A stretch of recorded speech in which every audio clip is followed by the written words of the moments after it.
As Wilbur was being shoved back into the crate, Lurvy came charging through the crowd carrying a pail of water.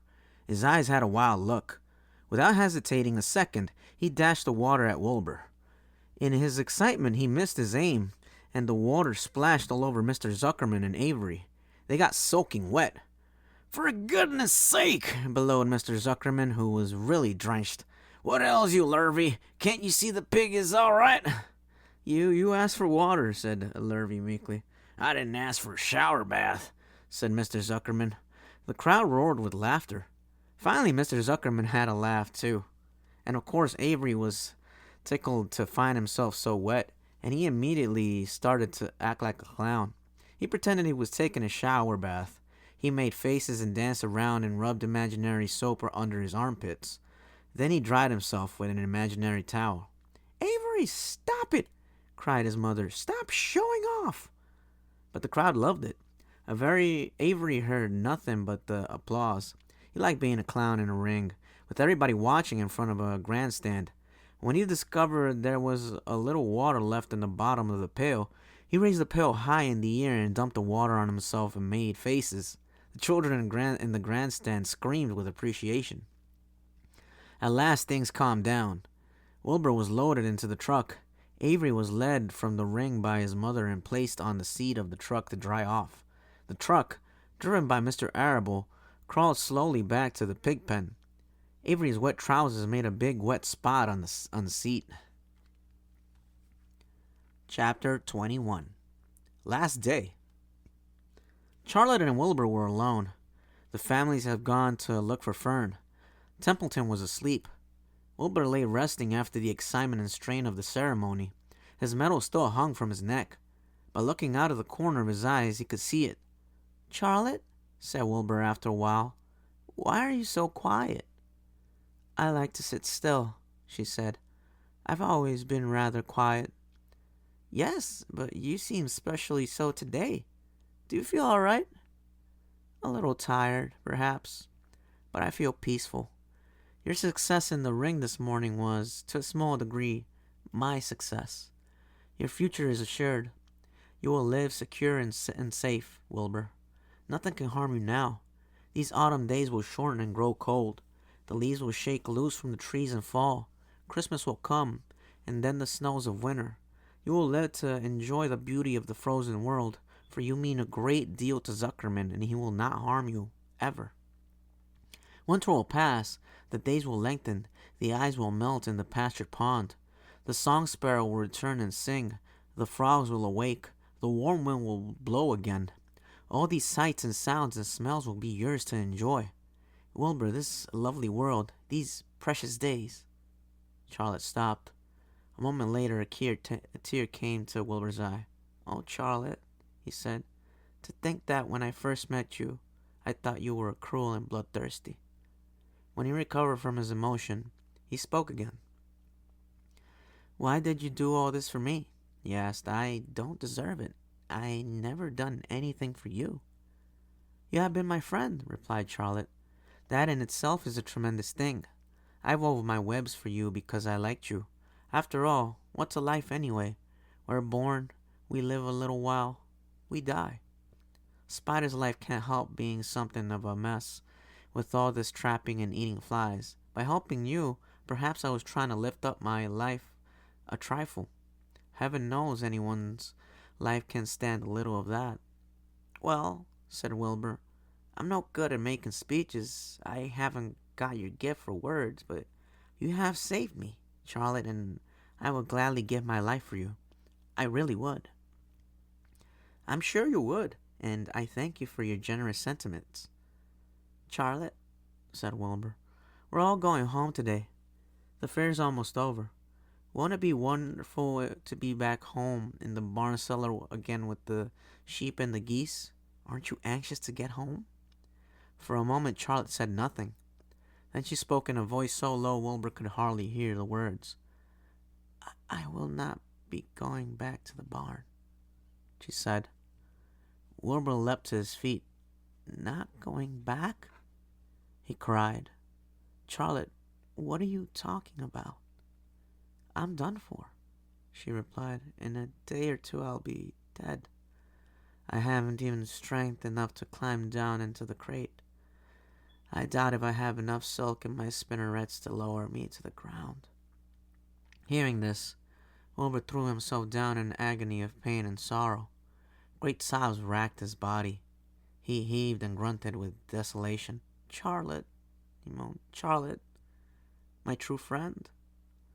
"Come now, let's not make a scene," said the spider. "Be quiet, Wilbur. Stop thrashing about." "But I can't stand it," shouted Wilbur. "I won't leave you alone here to die. If you're going to stay here, I shall stay too." "Don't be ridiculous," said Charlotte. "You can't stay here. Zuckerman and Lurvy and John Arable and the others will be back any minute now. And they'll shove you into the crate and away you'll go.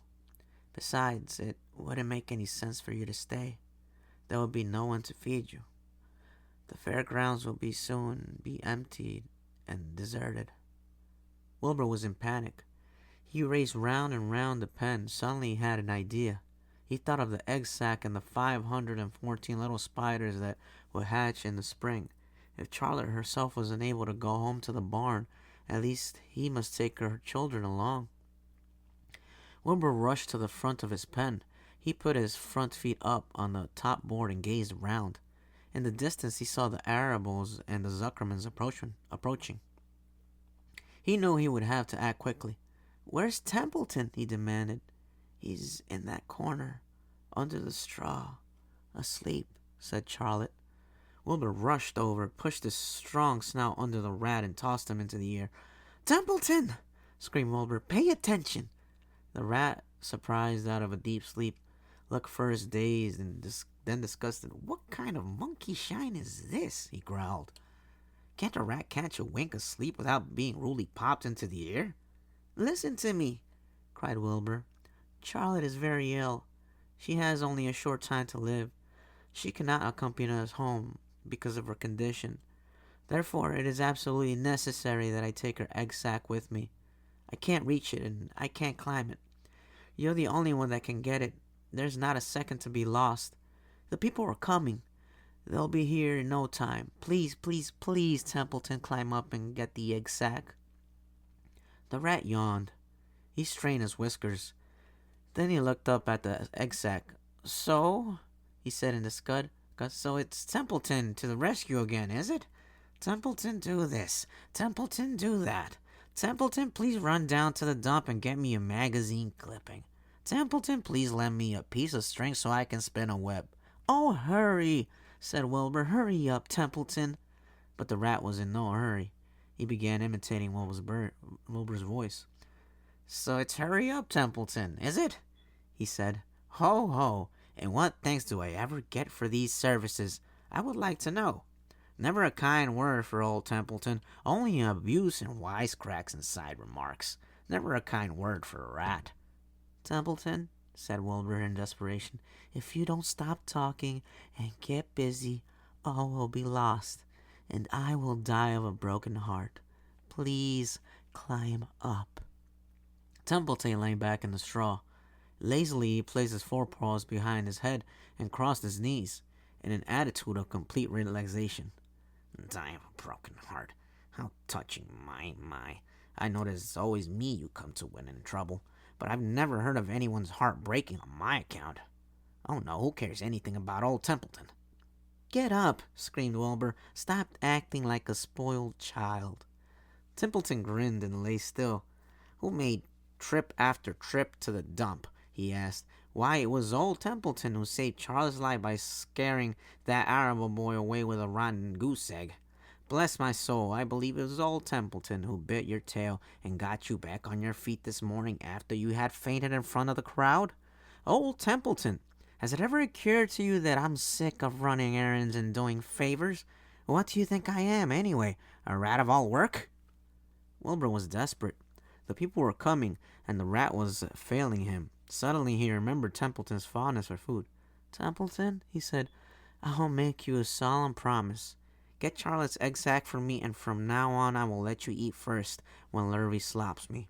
I will let you have your choice of everything in the trough, and I won't touch a thing until you're through." The rat sat up. You mean that? He said. I promise. I cross my heart. All right, it's a deal, said the rat. He walked to the wall and started to climb. His stomach was still swollen from last night's gorge. Groaning and complaining, he pulled himself slowly to the ceiling. He crept along till he reached the egg sack. Charlotte moved aside for him. She was dying, but she still had strength enough to move a little. Then Templeton bared his long, ugly teeth and began snipping the threads that fastened the sack to the ceiling. Wilbur watched from below. Use extreme care, he said. I don't want a single one of those eggs harmed. Diff thruff, thicks in my mouth, complained the rat. It's worth that caramel candy. But Templeton worked away at the job and managed to cut the sack adrift and carry it to the ground, where he dropped it in front of Wilbur. Wilbur heaved a great sigh of relief. Thank you, Templeton, he said. I will never forget this as long as I live. Neither will I, said the rat, picking his teeth. I feel as though I'd eaten a spool of thread. Well, home we go. Templeton crept into the crate and buried himself in the straw. He got out of sight just in time. Lurvy and John Arable and Mr. Zuckerman came along at that moment, followed by Mrs. Arable and Mr. Zuckerman, and Avery and Fern. Wilbur had already decided how he would carry the egg sack. There was only one way possible. He carefully took the little bundle in his mouth and held it there on top of his tongue. He remembered what Charlotte had told him, that the sack was waterproof and strong. It felt funny on his tongue and made him drool a bit, and of course he couldn't say anything. But as he was being shoved into the crate, he looked up at Charlotte and gave her a wink. She knew he was saying goodbye in the only way he could, and she knew her children were safe. Goodbye, she whispered. Then she summoned all her strength and waved one of her front legs at him. She never moved again. Next day at the Ferris wheel was being taken apart and the racehorses were being loaded into vans and the entertainers were packing up their belongings and driving away in their trailers. Charlotte died. The fairgrounds were soon deserted. The sheds and buildings were empty and forlorn. The infield was littered with bottles and trash. Nobody of the hundreds of people that had visited the fair knew that a gray spider had played the most important part of all. No one was with her when she died. Chapter 22. A Warm Wind. And so Wilbur came home to his beloved manure pile in the barn cellar. His was a strange homecoming. Around his neck he wore a medal of honor. In his piece he held a sack of spider's eggs. There was no place like home, Wilbur thought. As he placed Charlotte's 514 unborn children carefully in a safe counter, the barn smelled good. His friends, the sheep and the geese, were glad to see him back. The geese gave him a noisy welcome. Congratulations, they cried. Nice work. Mr. Zuckerman took the medal from Wilbur's neck and hung it on a nail over the pig pen, where visitors could examine it. Wilbur himself could look at it whenever he wanted to. In the days that followed, he was very happy. He grew to a great size. He no longer worried about being killed, for he knew that Mr. Zuckerman would keep him as long as he lived. Wilbur often thought of Charlotte. A few strands of her old web still hung in the doorway. Every day Wilbur would stand and look at the torn, empty web, and a lump would come to his throat. No one had ever such a friend, so affectionate, so loyal, and so skillful. The autumn days grew shorter. Larry brought the squashes and pumpkins in from the garden and piled them on the barn floor, where they wouldn't get nipped on frosty nights. The maples and birches turned bright colors and the wind shook them, and they dropped their leaves one by one on the ground. Under the wild apple trees in the pasture, the red little apples lay thick on the ground, and the sheep gnawed them, and the geese gnawed them, and foxes came in the night and sniffed them. One evening just before Christmas, snow began falling. It covered house and barn and fields and woods. Wilbur had never seen snow before. When morning came, he went out and plowed the drifts in his yard, for the fun of it. Fern and Avery arrived, dragging a sled. They coasted down the lane and out onto the frozen pond in the pasture. Coasting is the most fun there is, said Avery. The most fun there is, retorted Fern, is when the Ferris wheel opens and Henry and I are in the top car and Henry makes The cars swing and we can see everything for miles and miles and miles. Goodness, are you still thinking about that old Ferris wheel? Said Avery in disgust. The fair was weeks and weeks ago. I think about it all the time, said Fern, picking the snow from her ear. After Christmas, the thermometer dropped to 10 below zero. The cold settled on the world. The pasture was bleak and frozen. The cows stayed in the barn all the time now, except on sunny mornings when they went out and stood in the barnyard in the lee of the straw pile. The sheep stayed near the barn, too, for protection. When they were thirsty, they ate snow. The geese hung around the barnyard the way boys hang around a drugstore, and Mr. Zuckerman fed them corn and turnips to keep them cheerful.